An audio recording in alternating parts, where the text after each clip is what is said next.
Di suatu kerajaan Sidendreng, hiduplah seorang laki-laki sebagai tokoh cendekiawan dan ahli hukum yang terkenal di masa pemerintahan Lapatiroe. Dia mengubah tanah tandus menjadi tanah yang subur, sehingga pangan dan ternak pun tumbuh melimpah di kerajaan Sidendreng. Orang menganggap dia utusan dari langit. Ada juga yang menganggap orang jadi-jadian. Namun, mereka semua memanggil dia Nenek Mallomo.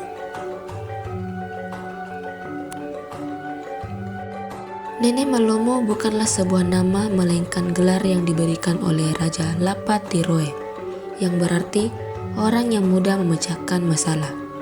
Nama aslinya adalah Lapagala.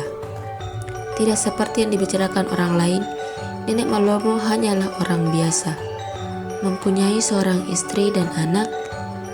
Kecerdasan dan kerja keras yang membuat Nenek Mallomo diangkat sebagai penasehat Raja Sidendreng. Karena itu ia terkenal di Sidendreng bahkan sampai ke kerajaan tetangga. Raja Wajo, Puang Rima Galantung, pernah bertanya, apa rahasia sampai tanah Sidendreng memiliki pangan dan ternak yang melimpah? Nenek Mallomo menjawabnya dengan Resopata mangingi nama lomo naletei pemase dewata, yang berarti kerja keras tanpa putus asa akan mendapat rahmat Tuhan yang Maha Esa. Namun, Nenek Mallomo bukanlah manusia sempurna. Ada sebuah kejadian di mana Nenek Mallomo tak dapat mengatasi masalah dengan mudah. Ini bermula pada saat panen raya dimulai.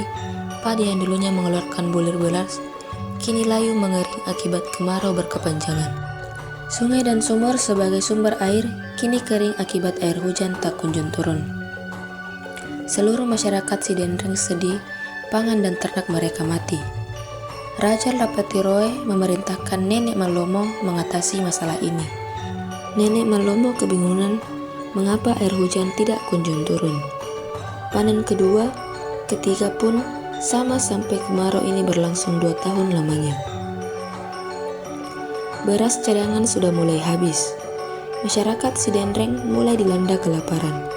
Sebagian masyarakat mulai mengkonsumsi ubi beracun walau nyawa taruhannya. Nenek Mallomo yang telah mengelilingi kampung belum mendapat petunjuk untuk memecahkan masalah kekeringan ini. Ia berpikir mengapa Sidendreng yang dulunya subur sekarang menjadi kering. Di rumah, Nenek Mallomo merenungi nasib masyarakat Sidendreng yang diambang kematian. Namun suatu ketika, ia menyadari satu hal yang ia lewatkan selama ini. Ia hanya fokus ke lingkungan Sidendreng, tapi melupakan masyarakat itu sendiri. Ia teringat ucapannya sendiri saat Puan Rima Galantung bertanya alasan tanah Sidendreng terkenal kaya ternak dan pangan serta tanah yang subur. Nenek Mallomo pun menemui raja untuk mengadakan tudang sipulung bersama warga untuk membahas temuannya. Setelah semua warga berkumpul, Nenek Mallomo menyampaikan bahwa Sidendreng yang dulunya pangan dan ternak tumbuh subur bukan dari alam itu sendiri, melainkan dari Tuhan yang memberikan kelimpahan rezeki atas kerja keras dan kejujuran kita sebagai orang Sidendreng. Kekeringan ini akibat azab Tuhan yang menghukum masyarakat Sidendreng yang tidak berlaku jujur.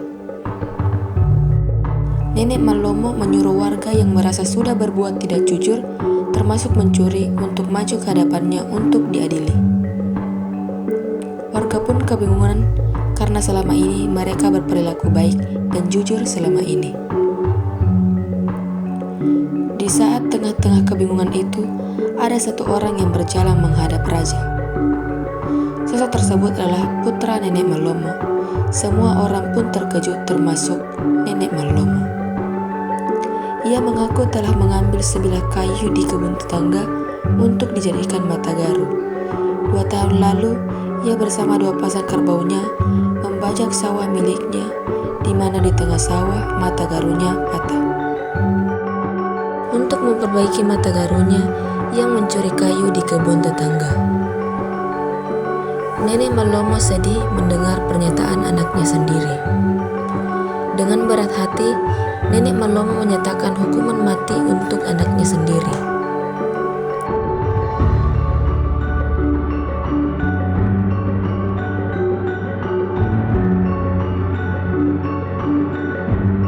Warga pun keberatan karena sampai hati Nenek Malomo menebus kayu sekarat itu dengan nyawa anak kandungnya sendiri. Nenek Malomo menjelaskan keputusan telah bulat.